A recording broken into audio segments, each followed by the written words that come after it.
Buenas tardes, bienvenidos a una nueva edición del programa Entrevista. Hoy conversamos con Pedro Páez Pérez, superintendente de control del poder de mercado de Ecuador, que también fue exministro coordinador de la política económica de este país latinoamericano. Doctor, muchas gracias por aceptar nuestra invitación. Encantado, María. La institución que usted está encabezando es bastante joven. ¿Cuáles fueron las premisas que impulsaron a la creación de este organismo? Bueno, mire, el Ecuador es de los últimos países del continente en tener su propia legislación contra los monopolios, contra los abusos de los monopolios.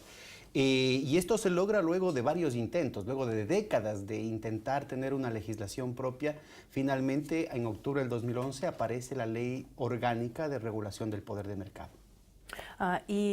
¿Cuán urgentes fueron estas medidas? ¿Cuál es la situación Mire, en lo que se refiere a hemos empezado la lucha con un antimonopolio? barrido, con estudios de barrido de la economía ecuatoriana, y en 400 sectores que tenemos de estadísticas, 400 sectores con niveles de concentración más allá de lo que la teoría económica considera saludable. Es decir, monopolios hasta en la sopa en el Ecuador. Una economía pequeña, llena de transnacionales y viniendo de una trayectoria histórica marcada por la concentración del poder económico y político desde la conquista hace 500 años. ¿Y cuáles son los problemas más pendientes que tiene que resolver usted, ¿no? ¿Y cuáles son sus objetivos propios al respecto? Bueno, mire, necesitamos generar otro tipo de dinámica económica.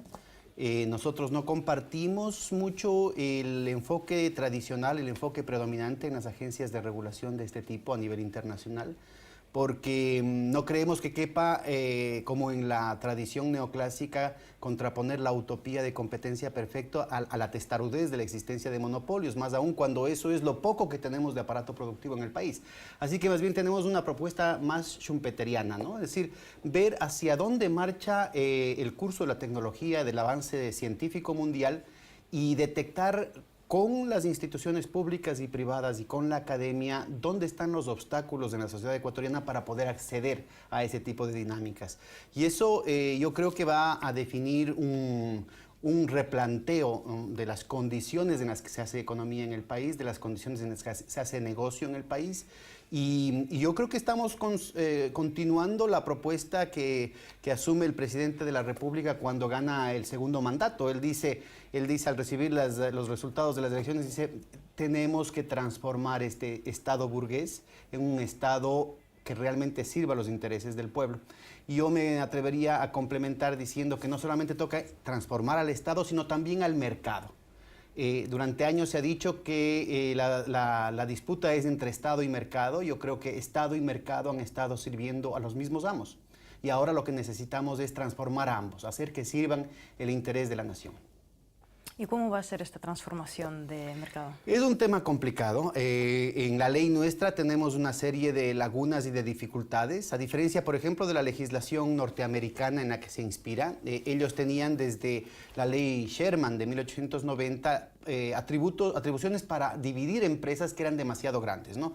El caso de la Standard Oil hace más de 100 años o el caso más reciente, hace 30 años, de la Bell, ¿no?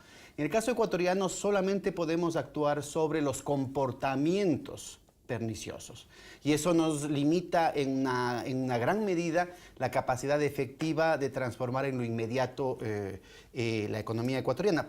Y nosotros creemos que también que la Superintendencia de Control del Poder de Mercado no puede ser solamente una comisaría que pretenda resolver los problemas de todo el mundo. Sería una visión paternalista y estadocéntrica que no corresponde con la movilización ciudadana de la gente. De lo que se trata es precisamente de construir ciudadanía, de que la gente desde la dignidad, desde su empoderamiento, haga que se cumplan los derechos que están contenidos en la nueva Constitución, la Constitución de Montecristi del año 2008, y en esta ley orgánica que justamente frena los abusos de la oligarquía y de las empresas transnacionales. En varias ocasiones usted dijo que la alta concentración de las empresas en ciertos sectores económicos de Ecuador perjudican y afectan a los propios consumidores. ¿De qué sectores se trata y qué se puede hacer en esta situación? Mire, le cuento, dentro de las limitaciones que tenemos y conociendo que la estructura del mercado no se la puede transformar de la noche a la mañana, nosotros hemos trabajado de manera muy fina en los aspectos técnicos de cada proceso productivo En este menos de un año de existencia hemos hecho 13 talleres internacionales, invitando a más de medio centenar de expertos de talla mundial. Y con ese nivel de amigos a nivel internacional que tienen una actitud muy generosa, hemos podido discutir varios de los estudios que hemos venido realizando, obligando a tener una respuesta de todos los sectores de la manera más equilibrada, incluyendo la academia, las propias empresas involucradas, proveedores de tecnología y estos contrastes de los ejemplos internacionales. Y usted como superintendente, ¿de qué mecanismos posee para regular, para influir en lo que ocurre en el mercado ecuatoriano? Mire, la ley tiene sus luces y sombras y uno de los puntos más interesantes de la ley es que por primera vez aparece la capacidad de multar hasta con el 12% de las ventas brutas anuales de la empresa a aquellos que persistan con el abuso. Nosotros hemos hecho una tarea muy intensa en todos los rincones del país, por todas las provincias, los cantones del país, para promover una actitud de las empresas de resolver las cosas por las buenas. Es decir, no esperar la sanción para que adecúen sus comportamientos conforme a la ley. Lastimosamente, las respuestas de las empresas son todavía muy débiles, ¿no? Tenemos unas 5 o 6 empresas grandes que están trabajando con nosotros dentro de unos programas de amnistía que tenemos, lo que se conocen como compromisos de cese, que dice, bueno, mire, yo he estado infringiendo la ley hasta ahora, confieso que he trabajado mal en estos puntos y de ahora en adelante voy a cumplirlos, y eso evita que tengan las multas. Pero lastimosamente ese no es el comportamiento más generalizado. Ya tenemos justamente muchos procesos que han madurado y dentro de la reserva legal, que es muy rigurosa, solamente lo conoce la superintendencia y el operador involucrado, ya se han formulado cargos para algunas empresas grandes y probablemente a finales de año, si es que no se logra un compromiso de cese con estas empresas, pues se tendrá multas de ese nivel que no tienen precedentes en la historia del Ecuador. Y teniendo en cuenta estos poderes que ha mencionado usted, ¿cómo les ven los empresarios? ¿Y hay alguna reacción? Bueno, mire, desde el momento en que nos nominaron hace poco más de un año, ya empezaron las voces de que esto era el comunismo, de que esto era un atentado contra la empresa privada, de que esto era la destrucción del libre mercado, ¿no? Y miren, yo estaba dando el ejemplo de la ley Sherman de hace 123 años, y no creo que alguien pueda argumentar que Estados Unidos es un país comunista, ¿no es cierto? Así es. Bueno, mire, esos son algunos ejemplos de lo que tenemos que enfrentar. Ahora, hay otros temas mucho más sistémicos que tienen que ver con la monopolización de las dinámicas económicas en torno a ciertas lógicas que todo el mundo asume, inclusive aquí en Rusia, en Europa, asumen como normales que sean monopolizadas, ¿no?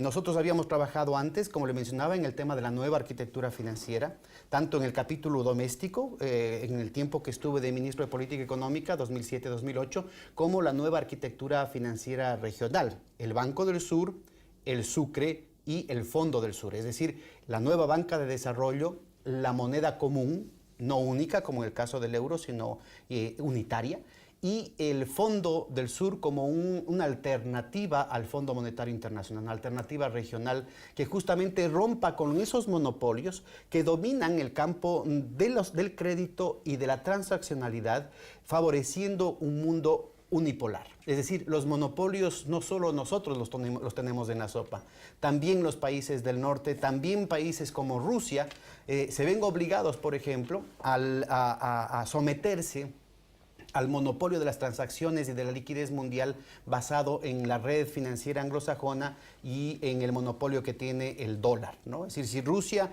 quiere comprar petróleo, por decir algo, a Nigeria, aunque ninguno de los dos países utiliza el dólar, tiene que hacerlo en dólares. Y justamente uno de los planteamientos que creo que es necesario discutir es proveer a los operadores otro tipo de alternativas, nada obligatorio, pero por ejemplo el Sucre, el Sistema Unitario de Compensación Regional, está abriendo una opción muy interesante que, a pesar de probarse casi a nivel de prototipo entre los países del ALBA, muestra a las claras el inmenso potencial que tienen las tecnologías modernas, los sistemas electrónicos de pago de los bancos centrales, que los tienen casi todos en el mundo con la misma tecnología, con la misma plataforma, y el tremendo potencial para proteger los flujos de la economía real y para promover otras opciones de comercio y de transaccionalidad entre los pueblos.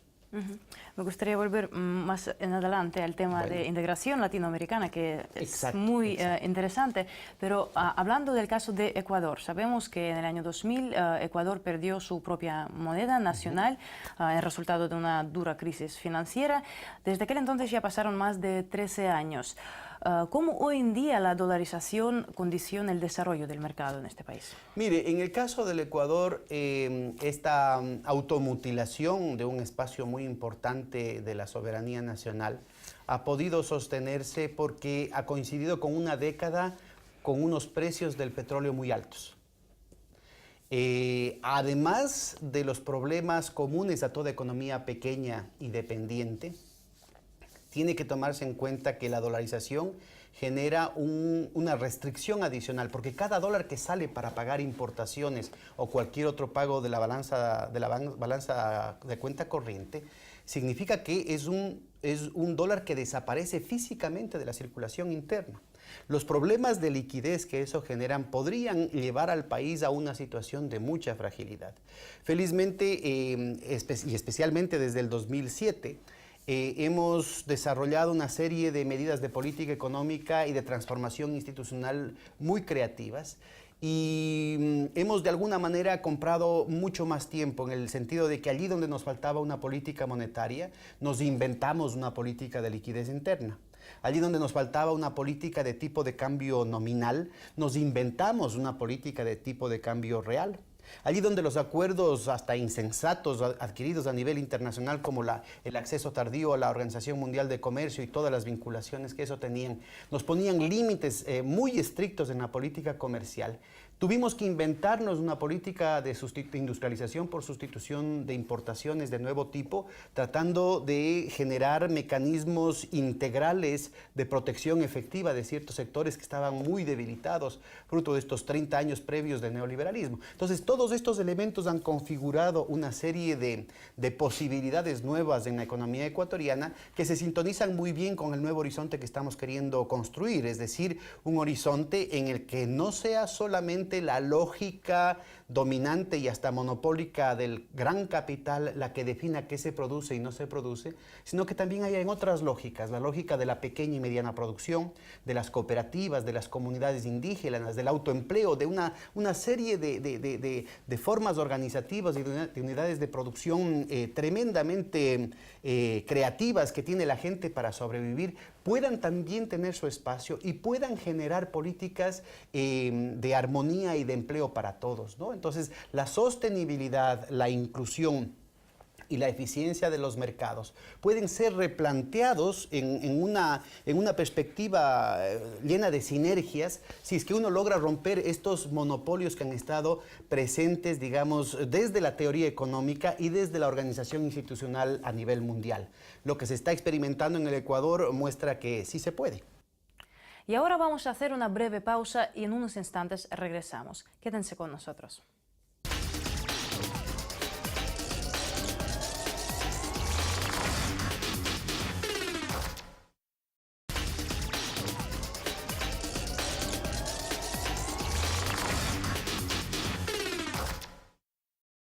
Y seguimos conversando con Pedro Páez Pérez, Superintendente de Control del Poder de Mercado de Ecuador.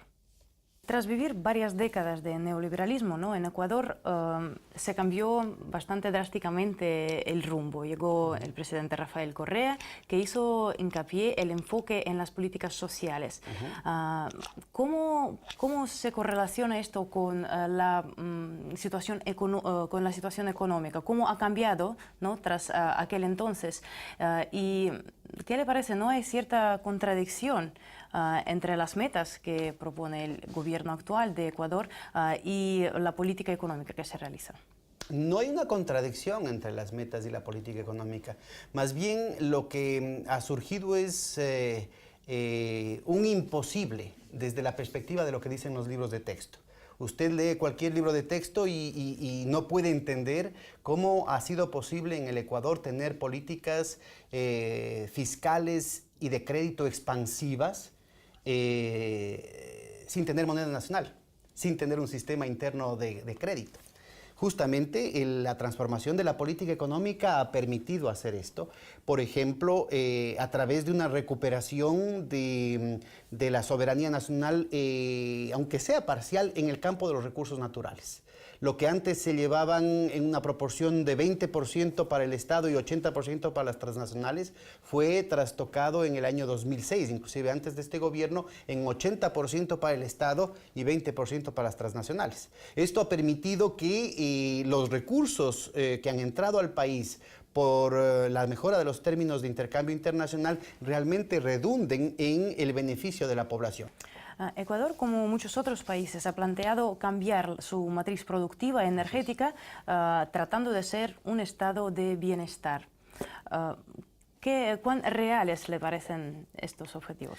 Mire, aquí está un ejemplo perfecto del carácter retrógrado de las políticas de ajuste neoliberal. Bueno, aquí en Rusia lo conocen de primera mano. Era precisamente el restringir la inversión pública. Esa restricción de la inversión pública significó que exportemos petróleo crudo, pero no podamos producir los derivados del petróleo y tengamos que importarlos todos, porque se prohibía o se dificultaba la inversión en refinerías. Esta situación impedía que una cadena de proyectos hidroeléctricos cuyos estudios estaban listos a finales de los años 70, solamente hayan podido ser recuperados en los últimos 6, 8 años. Y esto ha permitido que se transforme una situación original en la que básicamente se tenían altísimos costos sobre la base de termoeléctricas alimentadas por diésel y otros productos en buena parte importados, por una situación en la que paulatinamente estamos poniendo énfasis en la generación hidroeléctrica, ambientalmente mucho más limpia, mucho menos costosa y sobre todo con un componente nacional mucho más significativo que genera multiplicadores internos. Se espera que para el 2016 seamos autosuficientes, totalmente autosuficientes en la provisión de energía, pero que además el porcentaje de generación hidroeléctrica sea muchísimo más alta. Todo esto define una transformación estructural de las condiciones de costos que transforman también a su vez las condiciones de producción y de vida del conjunto del país.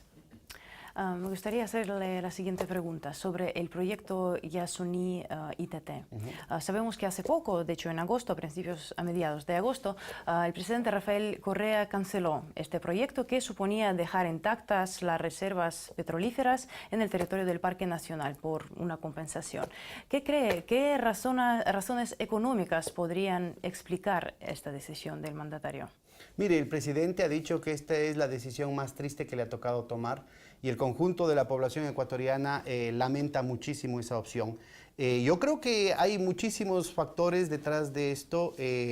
Tal vez de los más graves tengan que ver con el cambio de la coyuntura internacional. Ecuador y toda América Latina está siendo sujeto ahora a una agenda de desestabilización, que es al mismo tiempo desestabilización política, macroeconómica y financiera. En el caso específico del país, hemos recibido una sentencia kafkiana por parte de los tribunales de arbitraje internacional por disputa de inversiones, sobre todo el que está puesto dentro del paraguas institucional del Banco Mundial, el CIADI, que ha sentenciado a un pago de una multa de $2.000 millones. Eso significa un peso tremendamente grave para el tamaño de la economía ecuatoriana, para el tamaño del presupuesto fiscal y para el tamaño de la balanza de pagos del país.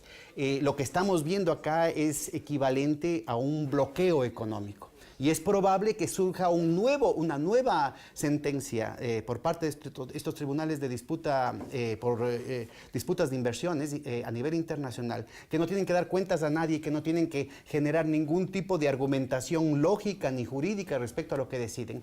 3 fulanos que están a puerta cerrada decidiendo cosas de miles de millones de dólares. Y puede ser que resulte que la Texaco, Chevron, luego de haber explotado el petróleo en la Amazonía ecuatoriana por 25 años, utilizando tecnologías que ellos mismos habían prohibido en ese tiempo, en todas otras partes del mundo, ahora le están demandando al Estado ecuatoriano y pretenden el equivalente a 20.000 millones de dólares de pago del Estado ecuatoriano después de que ellos dejaron destruyendo la Amazonía con una secuela de enfermedades terribles para los sectores más pobres de los indígenas en la Amazonía porque están lejos y porque son pobres. ¿A dónde vamos a llegar? Este tipo de resoluciones están corroyendo de manera fundamental los principios del derecho internacional y están desbaratando cualquier posibilidad de legitimación en la convivencia entre las naciones. El papel de los monopolios transnacionales, y por eso es otro tema que nos compete a nosotros, el papel de los monopolios internacionales está generando un nivel de destrucción demasiado grave sobre las instituciones locales e internacionales que están definiendo límites cada vez más estrechos en lo que tiene que ver con el margen de maniobra entre los países y entre los pueblos para definir horizontes, sea de integración o de respuesta frente a una crisis tan grave como la que vivimos. Doctor, usted en distintas etapas de su carrera se ha dedicado a la construcción de la nueva arquitectura financiera regional. ¿Podría explicar cuán imprescindible es hacerlo y en qué etapa se encuentra ahora? Bueno, mire, hoy por hoy le había mencionado que tenemos 3 pilares básicos.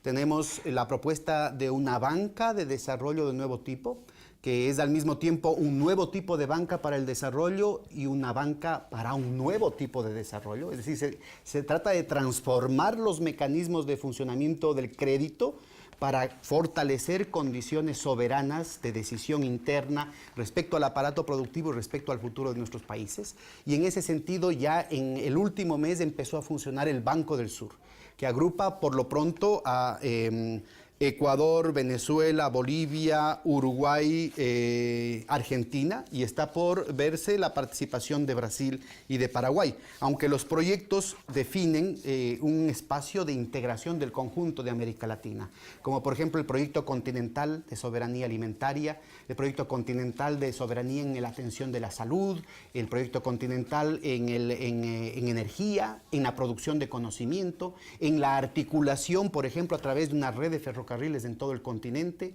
el financiamiento de otras lógicas productivas que no sean solamente las del gran capital, el financiamiento de proyectos que permitan recuperar, cultivar y desarrollar los recursos naturales internos, en fin. Estos proyectos están diseñados, al menos desde la propuesta ecuatoriana, para que justamente puedan permitir la inclusión de países que hoy por hoy no están en el Banco del Sur.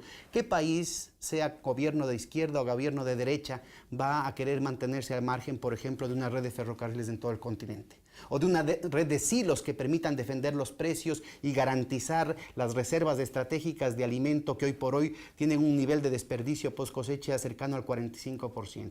¿Qué país va a querer mantenerse al margen de proyectos del Banco del Sur, como por ejemplo el tema de la soberanía en temas de salud, que permitiría atender aquellas enfermedades que porque atacan a los sectores más pobres de la población no son negocio para las transnacionales? Entonces, este planteamiento redefine el papel del crédito. No es que la producción y la vida de la sociedad tienen que subordinarse a la lógica de las altísimas tasas de interés, las altísimas tasas de ganancia y el cortoplacismo del capital financiero especulativo, sino que al contrario, la finanza tiene que organizarse para servir a la vida, el ser humano por encima del capital. La propuesta del Banco del Sur con esta redefinición de los mecanismos de crédito soberano que además pretenden multiplicarse a nivel interno en cada país, tiene que estar respaldada por un mecanismo diferente de transaccionalidad, una moneda, entre comillas, de nuevo tipo, que no sea la moneda de la explotación, la moneda de la especulación, la moneda de la discriminación, la moneda de la exclusión, como hoy por hoy opera el dólar a nivel internacional, sino que sea una moneda como vehículo de los intercambios entre los pueblos habla de la recuperación de la producción grande y pequeña, de la recuperación de las capacidades de la gente desde el territorio y de la comunidad de organizarse y de organizar sus sistemas de confianza, de organizarse y de organizar sus apuestas al futuro, a la paz y a la prosperidad, como hoy por hoy lo está haciendo el Sucre, el Sistema Unitario de Compensación Regional.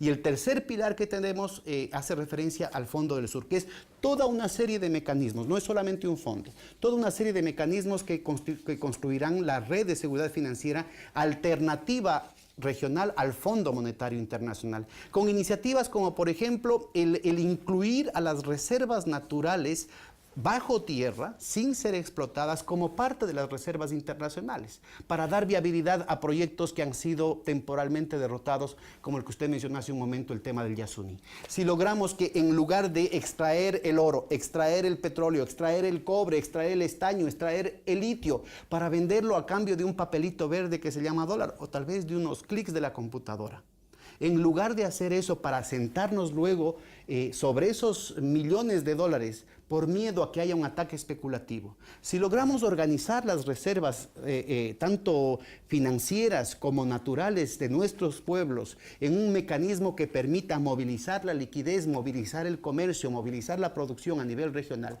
esa sería nuestra mejor defensa.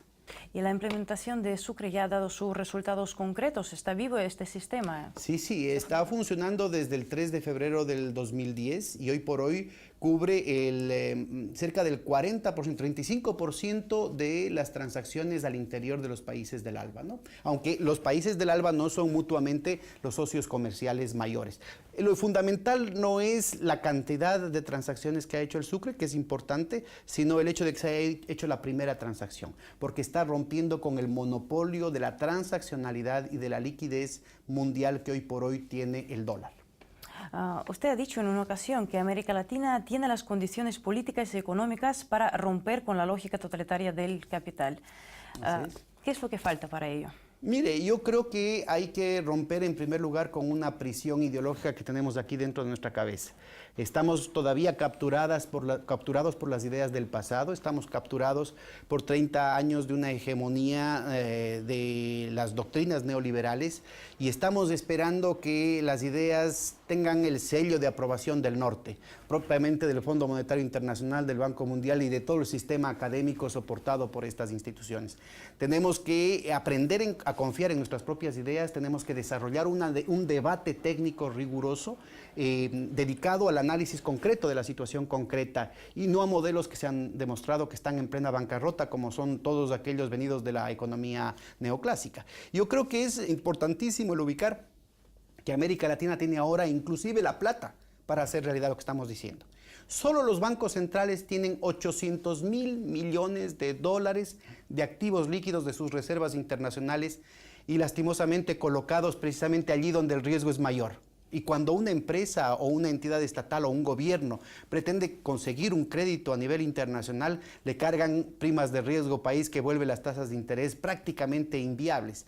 8% en unos casos, 13% en otros casos, 22% en algún caso que conozco. Entonces, esta disparidad, este absurdo financiero tiene que resolverse sobre la base de un arreglo interno, de un arreglo institucional que permita potencializar nuestras posibilidades inmediatas. Ojalá estos objetivos se cumplan y en esta nota positiva quisiera culminar nuestra entrevista. Muchas gracias. Muchísimas gracias a usted. Muchas gracias a ustedes por haber estado con nosotros. Hasta luego.